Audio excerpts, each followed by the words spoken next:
Salam uşaqlar, necəsiz? Bugün Brawl Stars oynayırıq. Mən Uveys. İndi başlayırıq. Gəlin. Nəyi seçək?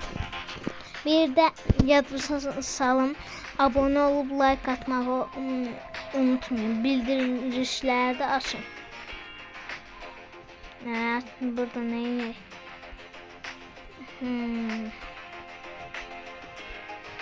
Peki Colt ya.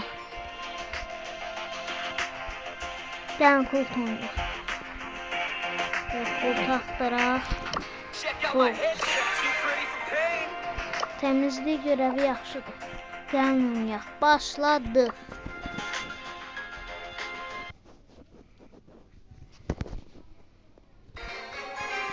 Başlayır. Bilirsiniz de burada zibillə oyun düzəltirik. Bir de bilmeyenler için sıfır oyundu. Dalaşırsınız. Belə vurur.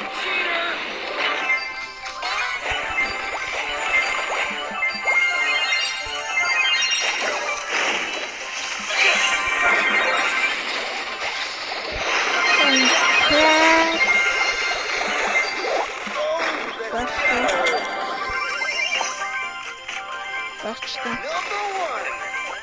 Böyle biraz. Etrafı. Biraz ehtiyatlı olmalı. Ama virüs bizde geliyor.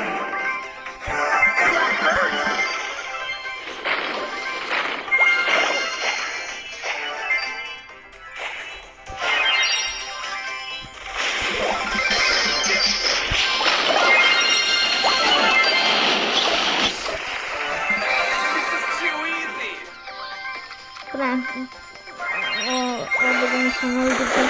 Edgar geldi. Hadi yaşayalım. Frank'ı hiç öldürebilmedim. Belki de bir nefer öldürüp ama hiç öldürmedim. Hadi dur çöp hadi. Ben de diyor. Geçsin.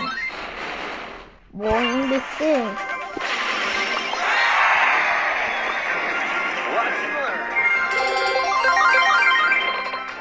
Kupamız gelir. Yedirir. Ha destansı. Şöyle bakalım.